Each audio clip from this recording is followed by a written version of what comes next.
سلام بچه‌ها، چطورید؟ خوش اومدیم به یه ویدیو دیگه از چنل گیمر زیکیو. بچه‌ها تو این ویدیو قراره بهتون آموزش بدیم که چطوری بتونیم واردن رو بکشیم. مثلا واردن یکی از سخت‌ترین موضوعات بازی و یکی از قوی‌ترین موضوعات بازیه و 250 قلبتون میشه و همه خیلی هاردکور ما رو نابود کرده. یکم هاردکور منم نابود کرد، خیلی موفق. حالا بچه‌ها کارمو سابسکرایب کنید، کام خرید بشه، زنگ بزنید بیام مثلا ویدیو لیتس گو.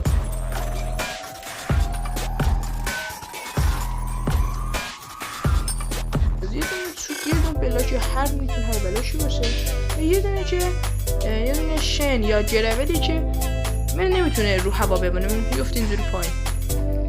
وات بعد اینجوری باید باشه.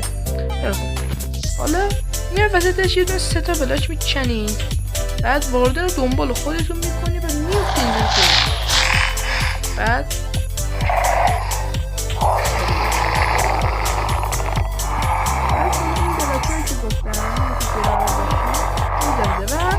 از دمج خوردن واردن لذت میبریم. مثل تا آخر ویدیو ما هم بودید.